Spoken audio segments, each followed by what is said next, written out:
கர்த்தருடைய பரிசுத்த நாமம் மகிமைப்படுவதாக.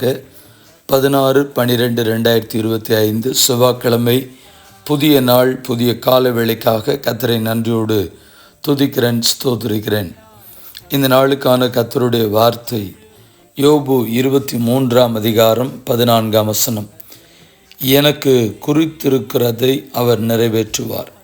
He will complete what he appoints for me. கர்த்தருடைய பரிசுத்த நாமம் மகிமைப்படுவதாக. இந்த வார்த்தைகளை ஒரு சில நிமிடங்கள் தியானித்து இந்த நாளையும் நம்மையும் கர்த்தருடைய கரத்தில் ஒப்பு கொடுப்போம். கிறிஸ்துவுக்குள் மிகவும் பிரியமானவர்களே, உங்களையும் என்னையும் குறித்து ஆண்டவர் ஒரு மிகப்பெரிய திட்டத்தை வைத்திருக்கிறார். தாயின் கருவில் உருவாவதற்கு முன்பதாகவே ஆண்டவர் நம்மை குறித்து, நம்முடைய குடும்பத்தை குறித்து, பிள்ளைகளை குறித்து தேவன் ஒரு அழகான ஒரு திட்டங்கள் தம்முடைய தயவுள்ள சித்தத்தின்படி ஆண்டவர் நம்முடைய வாழ்க்கையிலே ஏற்படுத்தி வைத்திருக்கிறபடினால் கர்த்தரை நாம் நன்றியோடு துதிப்போம், ஸ்தோத்திரிப்போம். கர்த்தருக்கு ஸ்தோத்திரம். நம்மை குறித்து ஒரு நினைவுகள், நம்மை குறித்து ஒரு எதிர்பார்ப்புகள் ஆண்டவர் வைத்திருக்கிறார். இதை குறித்து எரேமியா தீர்க்க தரிசனத்தின் புஸ்தகம் 29:11 இந்த வார்த்தைகள் சொல்லப்பட்டிருக்கிறது. நீங்கள் எதிர்பார்த்திருக்கும் முடிவை உங்களுக்கு கொடுக்கும்படிக்கு நான் உங்கள் பேரில் நினைத்திருக்கிற நினைவுகளை அறிவேன் என்று கர்த்தர் சொல்லுகிறார். அவைகள் தீமைக்கல்ல, சமாதானத்துக்கு ஏதுவான நினைவுகளே. For I know the plans I have for you, declares the Lord, plans to prosper you and not to harm you, plans to give you hope and a future. கர்த்தருடைய நாமம் மகிமைப்படுவதாக. நம்மை குறித்து, வாழ்க்கை குறித்து ஒரு திட்டத்தை ஆண்டவர் வைத்திருக்கிறார். நமக்கென்று குறித்திருக்கிறதை நிறைவேற்றுவார். கர்த்தருக்கு ஸ்தோத்திரம்.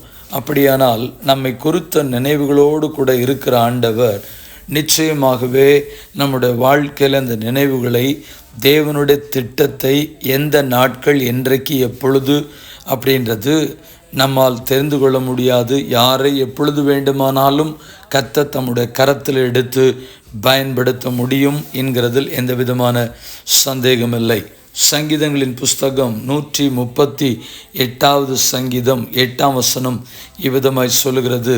கர்த்தர் எனக்காக யாவையும் செய்து முடிப்பார். The Lord will fulfill his purpose for me. கர்த்தர் எனக்காக, நமக்காக, நம்முடைய எதிர்காலங்களுக்காக எல்லாவற்றையும் நிறைவேற்றுவார். God has a perfect plan about us. According to his will, everything will happen. கர்த்தருக்கு ஸ்தோத்திரம். அதை குறித்து ரோமர் அப்போஸ்தலனாகிய பவுல் ரோமாபுரிக்கு நிருபம் எழுதி சொல்லும் பொழுது கடிதங்களிலே அவர் சொல்லுகிறார். ரோமர் 8:28 அன்றியும் அவருடைய தீர்மானத்தின்படி அழைக்கப்பட்டவர்களாய் தேவனிடத்தில் அன்புகளுக்கு சகலமும் நன்மைக்கு ஏதுவாக நடக்கிறது என்று அறிந்திருக்கிறோம். And we know that in all things God works for the good of those who love him, who have been called according to his purpose. கர்த்தருடைய நாமம் மகிமைப்படுவதாக. திட்டங்களையும் தீர்மானத்தின்படியும் அழைக்கப்பட்டவர்களுக்கு சகலவற்றையும் அவர் குறித்திருக்கிற காலங்களிலே நிச்சயமாய் உங்களுடைய, நம்முடைய, நம் ஒவ்வொருடைய வாழ்க்கையிலும் கர்த்தர் நிறைவேற்றுவதற்கு நல்லவராக இருக்கிறார். கர்த்தருக்கு ஸ்தோத்திரம் உண்டாவதாக. பிலிப்பியர் 1:5 சொல்லுகிறது. உங்களில் நற்கிரியை தொடங்கினவர் அதை இயேசு கிறிஸ்துவின் நாள் பரியந்தம் முடிய நடத்தி வருவார் என்று நம்பி, நம்மை குறித்து ஆண்டவர் வைத்திருக்கிற நோக்கங்களை நிறைவேற்றுகிறவர், அது நம்முடைய வாழ்க்கையிலே அதை முழுமை பெற செய்கிறவராக இருக்கிறார். கர்த்தருக்கு ஸ்தோத்திரம் உண்டாகட்டும். தேவனுடைய திட்டங்கள் நிறைவேறுகிற வரைக்கும் நாம் காத்திருக்க வேண்டும். நம்முடைய எண்ணங்களிலே, யோசனைகளிலே கர்த்தருக்கு ஸ்தோத்திரம் எல்லாவற்றையும் நிகழ்த்திவிட, நடத்திவிட நாம் முயற்சி செய்யக்கூடாது. கர்த்தர் எனக்கென்று வைத்திருக்கிறதை நிறைவேற்றுவதற்கு நாம் காத்திருக்க வேண்டும். பல நேரத்தில் தேவனுடைய திட்டங்களுக்கு மாறாக நம்முடைய எண்ணங்களுக்கு இடம் கொடுத்து கர்த்தருக்கு ஸ்தோத்திரம், இதை செய்துவிட்டால் நன்றாக இருக்கும், இது தேவ சுத்தமாக இருக்குமோ என்று சொல்லி பல நேரத்தில் குழப்பங்களோடு கூட காணப்படுகிறோம். இதை குறித்து சாலமோன் ஞானி நீதிமொழிகள் 16:9 சொல்லும் பொழுது சொல்லுகிறார், மனுஷனுடைய இருதயம் அவனுடைய வழியை யோசிக்கும். அவனுடைய நடைகளை உறுதிப்படுத்துகிறவரோ கர்த்தர். In his heart a man plans his course, but the Lord determines his steps. கர்த்தருடைய நாமம் மகிமைப்படட்டும். 23ஆம் அதிகாரம் 18ஆம் வசனத்தில் நிச்சயமாகவே முடிவு உண்டு, உன் நம்பிக்கை வீண் போகாது. There is surely a future hope for you and your hope will not be cut off. கர்த்தருக்கு ஸ்தோத்திரம் உண்டாகட்டும். அந்த திட்டங்கள், நோக்கங்கள், தேவன் நம்முடைய வாழ்க்கையில் வைத்திருக்கிற காரியங்கள் நிச்சயமாக நிறைவேறும். ஆண்டவருடைய கரத்திற்குள்ளே நாம் ஒப்பு கொடுத்து வாழும் பொழுது, தேவனுடைய சித்தம் நிறைவேற்றுவதற்காய் தத்தம் செய்யும் பொழுது, சங்கீதம் 32:8 நான் உனக்கு போதித்து நீ நடக்க வேண்டிய வழியை உனக்கு காட்டுவேன், உன்மேல் என் கண்ணை வைத்து உனக்கு ஆலோசனை சொல்லுவேன். I will instruct you and teach you in the way you should go. I will counsel you and watch over you. நம்முடைய வழிகளின் மேல் நோக்கமாக இருக்கிறவர். நம்முடைய எண்ணங்கள் சில நேரத்தில் இப்படி நடந்தால் நல்லாயிருக்கும், அப்படி நடந்தால் நல்லாயிருக்கும், என்னோடய வாழ்க்கைக்கு இப்படி செய்தால் நன்றாக இருக்கும் என்று சொல்லி பல திட்டங்களையும் தீர்மானங்களையும் நமக்கு நாம் எடுத்துக்கொள்கிறோம். நம்முடைய எண்ணங்கள், நினைவுகள் நம்மால் வாய்க்கிறதல்ல. கர்த்தருக்கு ஸ்தோத்திரம்.